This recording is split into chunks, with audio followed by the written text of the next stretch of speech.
Hello everyone, my name is Bassam Al-Rajhi. I'm a senior medical student from King Saud bin Abdulaziz University for Health Sciences in Jeddah, Saudi Arabia. I'm the leader of the research committee under the College of Medicine Specialties Club, as well as the leader of the Otolaryngology Head and Neck Surgery Club. I have been interested in medical research since my first year of medical school, and I learned a little bit from the research curriculum. However, it only provided me with basic things, and I wanted to advance my knowledge and skills. So I learned a little bit about research from online resources. Some of them were paid and some of them were available for free, and also managed to work with several experienced and senior researchers, and managed to publish in high impact journals both as a co-author and as a first author. So along the way, I realized that there wasn't a guide to help students and healthcare workers who are interested in conducting and publishing their own research project. So I'm creating this video series to help everyone who's interested in research to get into it. Alright, so let's start.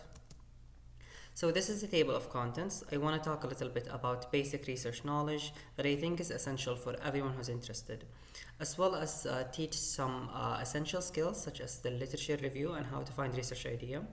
We'll talk also briefly about the IRB approval or the Institution Review Board and the research proposal and research methodology. We'll also talk about questionnaires and data collection sheets, data collection and statistical analysis. We'll also talk about manuscript structure and the essential aspect of a manuscript and how to arrange references in an efficient manner, and also talk briefly about editorial service and proofreading. We'll also talk about how to choose a journal, how to write a cover letter, and how to submit for publication. Then we'll talk about who are peer reviewers and how to respond to them. Then we'll talk briefly about further resources if you want to learn more about research. So let's start. So first of all, you need to understand that every discipline of science has its own kind of research. So think STEM research: science, technology, engineering, and mathematics. So any branch of science that you can think of already has its own kind of research and research world. So if you think psychology or sociology, they have their own kind of research project. The same thing with environmental sciences, biology, molecular biology, biochemistry. All of those kind of sciences have their own kind of research. So we will focus mostly on medical research in this video series. So when you hear the term research or study or a paper, they really mean the same thing with a manuscript, article, or publication. However, a publication is when your article or study has reached the publication stage and it's available for the general public or for a specific group of people if the journal is subscription based. We'll talk more about this later. So it's really simply about having a research question than writing a research proposal. So research proposal is like a plan for how you will conduct your research project. So medical research can be divided into so many categories and we'll go over them. So first there's the basic science / laboratory versus clinical. Basic science, we all have studied the basic science in medical school, and they include anatomy, physiology, pharmacology, microbiology, immunology, etc. And this kind of research is usually done in the laboratory on living cells using basic things. So for example, biochemists and molecular biologists, they usually do basic science research. Versus clinical research, this is what is done in the clinic or in the hospital when you're testing an intervention or when you're assessing a specific surgery or complication or side effect. There is also interventional versus observational. Interventional, hence the name, you're adding a specific kind of intervention and you want to test it. The biggest example of this is COVID-19 vaccine. This is an interventional thing and we wanted to test it. So that's why they did a lot of randomized control trial to assess its safety and efficacy. While observational studies are mostly regarding observing the data, so you already have data in the system or in the medical records or even in your community or society, and you're collecting this data and you're observing what is common and what is trendy and if there's any association between any variables. So most researchers or most students, they do observational studies. There's also qualitative versus quantitative. The term qualitative means something that regarding quality or something that is like open-ended question. So the biggest example here is asking terminal cancer patient in the palliative care ward, what do they think about their healthcare? What do they think about other kind of things? So it's usually open-ended questions and it has a small number of participants. However, it's not commonly done in the medical literature. There are some people who do it, but it's mostly done by psychologists and sociologists. Quantitative study are studies that utilize number more. So, for example, how many patients had this kind of condition? What is the mean age? How many females had this condition and how many males had this condition? So it really relies more on numbers, and this is what is commonly done. So there is also translational science. Some resources mention that basic science is the same as translational science. However, other resources mention that basic science is done on living cells in the lab, while translational science really try to connect and bridge between basic and clinical science. So it's really when you're testing. So an example here is when you're testing an intervention on a cell, this is called basic science. However, when you're testing in a mammal, like mice for example, so for example, you would give the COVID vaccine for a mammal or a mice to see if it's effective or not. Once it's proven to be effective and safe, then you can proceed to do clinical studies. So there is something called study designs, and this is simply the different ways that you conduct a medical research project, and each research question that you have will require a different study design. So there are cross-sectional studies. They're usually questionnaire and survey based. So for example, you want to ask your fellow students in your university if they're satisfied with the research curriculum or not. So you would have a survey or a questionnaire and you would distribute it between the student to see if they're satisfied or not based on some factors that you're assigning or some questions that you're asking. Then there's a retrospective study. These study that utilize medical records. So you go back to the electronic medical records or the paper-based medical records and you collect data from there to assess some kind of a medical condition. So for example, you want to know how common diabetes is. So you go to the medical records and you see. A lot of studies that are done are mainly retrospective. There are also systematic reviews and meta-analysis, and these that review the available literature. So here, when a specific type of study, so for example, a study that is assessing a specific type of anticoagulant, that might ask the same thing, is this medication effective or not? So multiple researchers from different places around the world have done the same study. So you as a researcher want to know how effective this kind of intervention is. So you collect all those paper in a systematic manner and you summarize them, and a meta-analysis is the statistical part where you make a statistical conclusion and clinical conclusion based on the available literature, so it can be available to everyone around the globe so we can make strong clinical conclusions. There's also case reports and case series. This is mainly regarding rare diseases and conditions. So for example, sometimes you would have a condition that is so rare, so as a student, once you see this, or as a researcher, once you see this, you want to report it. So how can a researcher or a healthcare worker that is based in the United States know about what are the conditions that are there in Russia, in Africa, and Asia? So it's usually because of case reports. Most of research has started based on case reports. So how did we know a specific condition or disease existed? Because someone has reported it in the literature. Case series, instead of having one patient with this rare condition, you would have multiple patients. We'll talk more about them later. So there are also prospective study, and these are studies that are usually from the present moment until the future. They can be interventional, they can be observational. Randomized controlled trials, or RCTs. Here, when you want to assess a specific kind of intervention in a non-biased manner. So let's take again the COVID-19 vaccine, for example.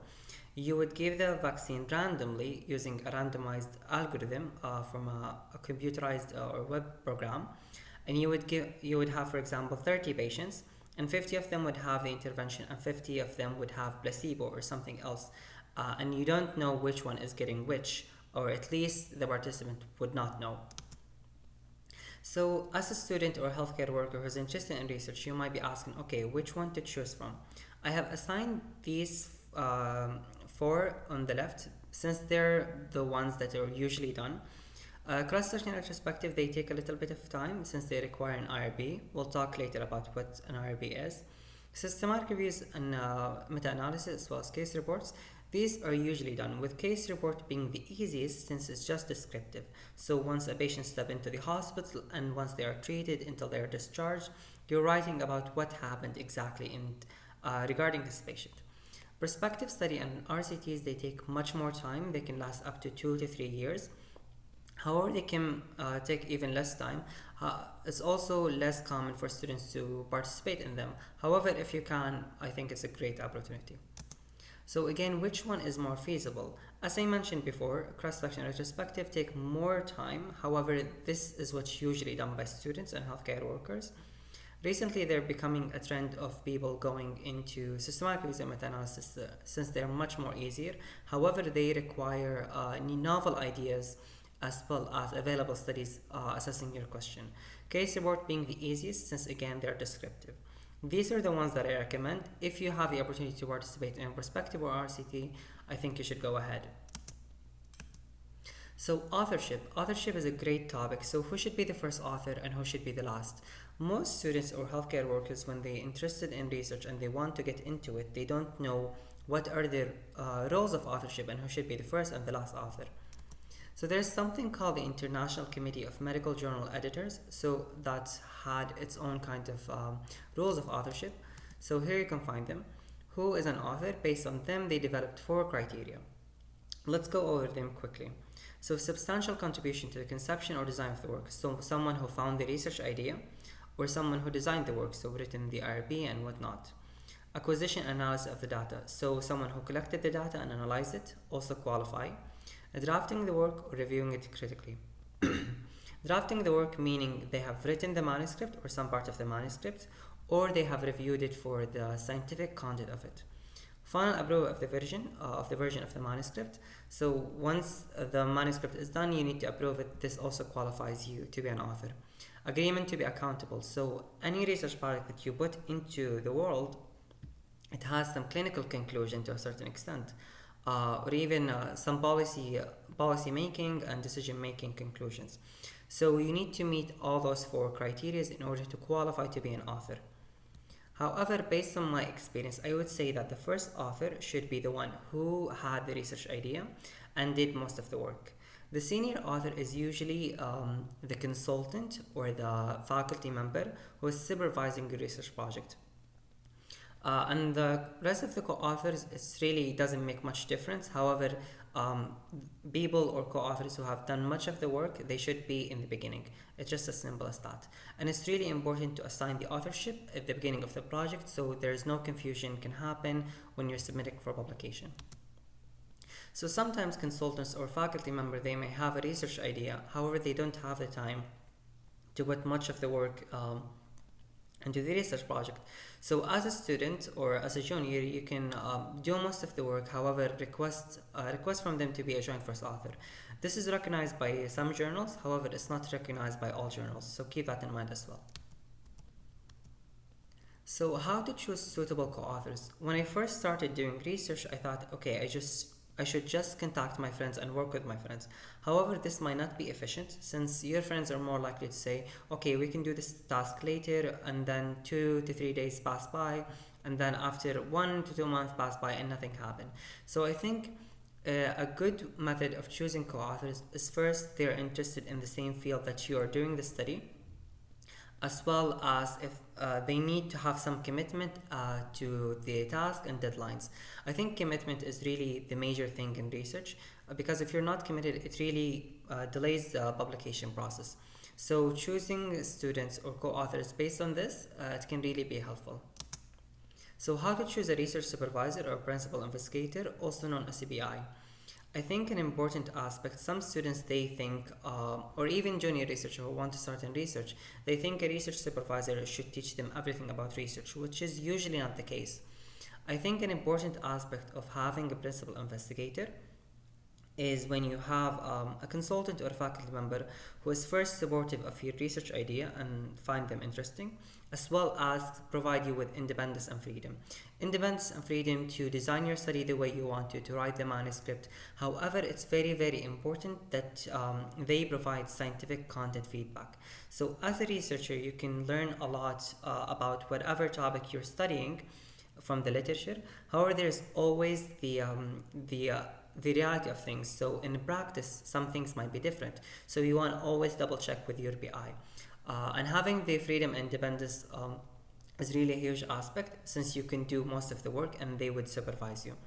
I have been really lucky and privileged to work with so many principal investigators who have given me freedom and independence, and I think it's really important. Some faculty members or consultants have already made a name in the field for themselves, so they might be strict regarding how you want to conduct your project.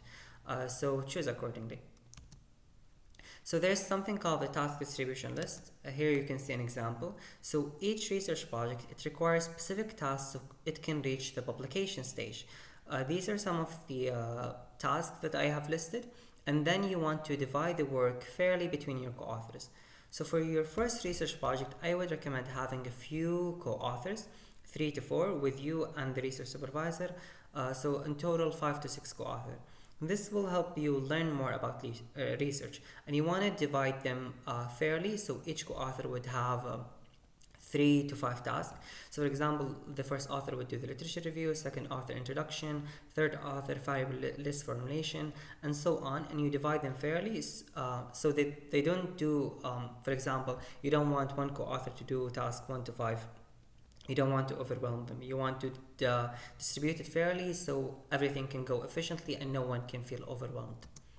So deadlines. For me, I have a mantra, and it's called if a task does not have a deadline, it will simply not be done. So I recommend having 5 to 7 days deadline for each task. With a maximum of 2 weeks, since you need to consider that most of the people in the medical field, they have examinations on a monthly basis, so you need to be considerate of that. So however, I don't think any task require more than 1 month except the data collection task. So when you hear the term original article, it does not necessarily mean a new research idea that has not been done before. It just means that there is a new data. So you have collected data and you have written a paper about it. This is what we call an original article. It doesn't mean that the idea itself is novel or new. However, sometimes you might be using the same data from another project, but you're answering a different research question, and it still qualifies as an original article. There are some things called review articles, and they are not just about systematic reviews and meta-analysis. They're also about narrative reviews. Narrative reviews is when an expert in the field writes a paper about a common topic. So for example, an endocrinologist would write about diabetes, and he would write about what is the definition of diabetes, how common diabetes is, risk factors, clinical features, diagnostic, etc. This is mostly done by experts in the field. However, recently there is becoming a trend where students would write narrative reviews. For me personally, I prefer to do a study that talks about a specific intervention rather than a review or that assesses a clinical condition. However, if you're interested, you can look it up, and they're actually easy done and easy published. So research articles are published in journals. So again, we'll talk about them later. So once you're done with your research project, you want to publish it in a journal so it's going to be available for everyone. And we'll talk more about how to choose them and how to submit for publication.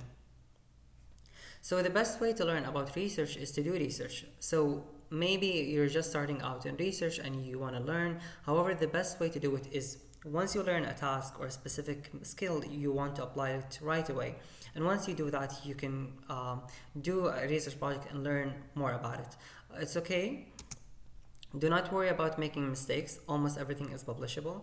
So when I first started doing research, I thought my research project needed to be perfect, and this is really not the case.